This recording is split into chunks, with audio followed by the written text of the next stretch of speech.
Hello everyone, কেমন আছো তোমরা সবাই? আশা করছি তোমরা সবাই খুব ভালো আছো। দ্য ইয়ার ফ্যামিলির একটি নতুন ব্লগে তোমাদের সবাইকে স্বাগত জানাই।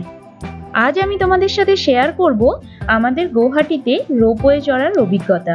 আসামের গৌহাটির রোপওয়েটি হলো ভারতের সবথেকে বড় রিভার রোপওয়ে।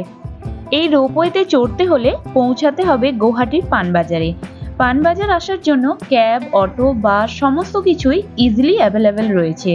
রোপওয়ে টার্মিনালে পৌঁছেই সবার প্রথমে টিকিট কাটতে হবে। রোপওয়ের মেন গেটের ঠিক বাঁ দিক ধরে কিছুটা এগিয়ে গেলেই রয়েছে টিকিট কাউন্টার।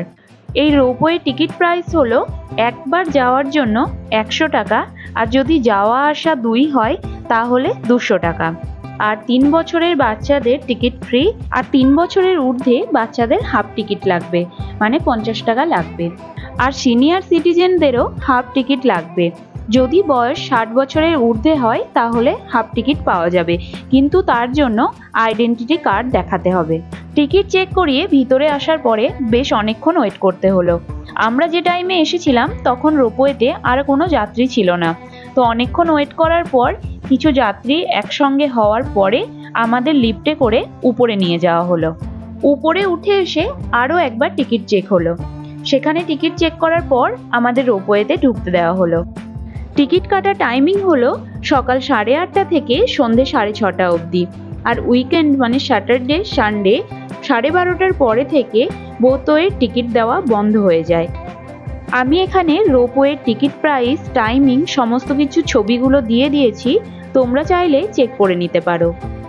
এই রোপওয়েতে একবারে 28 জন যাত্রী নিয়ে যায়। তবে আমরা যে সময় এসেছি সেই টাইমটা তো একদমই ফাঁকা ছিল। তো আমরা 8 জন মতো যাত্রী ছিলাম, আর 2 জন রোপওয়ে স্টাফ ছিল। রোপওয়েতে নদীর এপার থেকে ওপারে যেতে সময় লাগবে 10 মিনিট।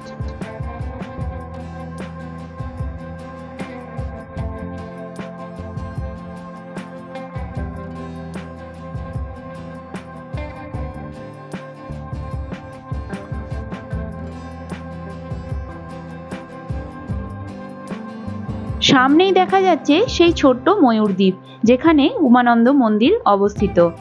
কিন্তু এই রোপওয়েতে করে গিয়ে উমানন্দ মন্দিরে নামার কোনো উপায় নেই।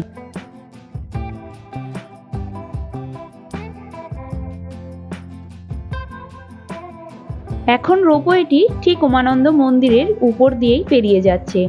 গাছের ফাঁকে থেকে অল্প অল্প মন্দিরটি দেখা যাচ্ছে।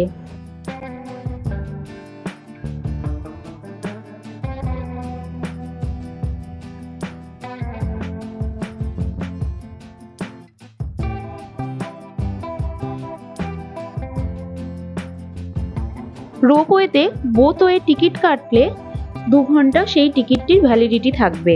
2 ঘন্টার মধ্যে আবার রোপওয়েতে ফিরে আসতে হবে, তা না হলে টিকিটটি ক্যান্সেল হয়ে যাবে।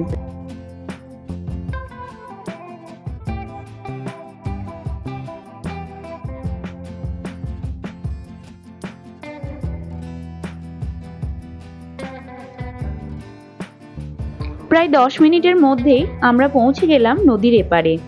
সিঙ্গেল ওয়ে টিকিট কাটার পরে কেউ যদি ভাবো যে আবার এই রোপওয়ে দিয়ে ফিরে আসবো, তাহলে আবার এখানেও টিকিট কাটার ব্যবস্থা রয়েছে। নদীর এপারে দেখার মতো 2-3টি মন্দির রয়েছে। তো আমরা এখান থেকে নেমে প্রথমেই যাব দোলগোবিন্দ মন্দিরে। যারা বোথওয়ে টিকিট কাটবে তারা অবশ্যই টাইমটা চেক করে নেবে। আমরা এখানে সিঙ্গেল ওয়ে টিকিট নিয়েছিলাম। এখানে পৌঁছে দেখলাম স্কুটি রেন্টেরও ব্যবস্থা রয়েছে। 150 টাকা দিয়ে স্কুটি রেন্টে নিয়ে আশেপাশে জায়গাগুলো ঘুরে দেখতে পারো। রোপওয়ে টার্মিনাল থেকে মিনিট 10 মতো হেঁটে গেলেই সামনেই রয়েছে দোলগোবিন্দ মন্দির।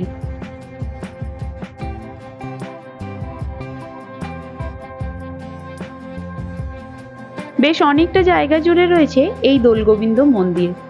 এখানে চাইলে পুজো দিতে পারো, আবার এখানে ভোগেরও ব্যবস্থা রয়েছে।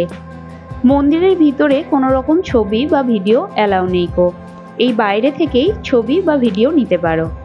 আমরা বেশ কিছুক্ষণ টাইম এই মন্দিরেই কাটালাম। মন্দিরের শান্ত পরিবেশে বসে থাকতে খুব ভালো লাগছিল। তোমরা যারা রোপওয়েতে আসবে তারা অবশ্যই দোলগোবিন্দ মন্দিরে একবার ঘুরে যেও, খুব ভালো লাগবে জায়গাটা।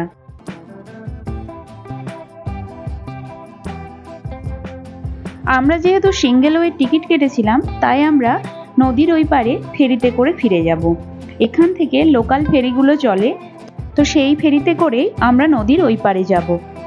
দোলগোবিন্দ মন্দির থেকে সোজা কিছুটা পথ হেঁটে এলেই পাওয়া যাবে এই ফেরিঘাটটি। এখানে ফেরির টিকিট প্রাইস ছিল 5 টাকা করে পার হেড।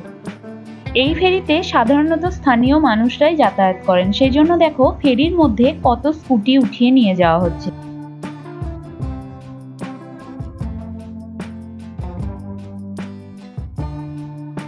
ফেরির মধ্যে বসার খুব ভালো ব্যবস্থা ছিল, আর এই ফেরিতে করে নদীর ওই পারে পৌঁছাতে আমাদের সময় লেগেছিল 20 থেকে 25 মিনিট মতো।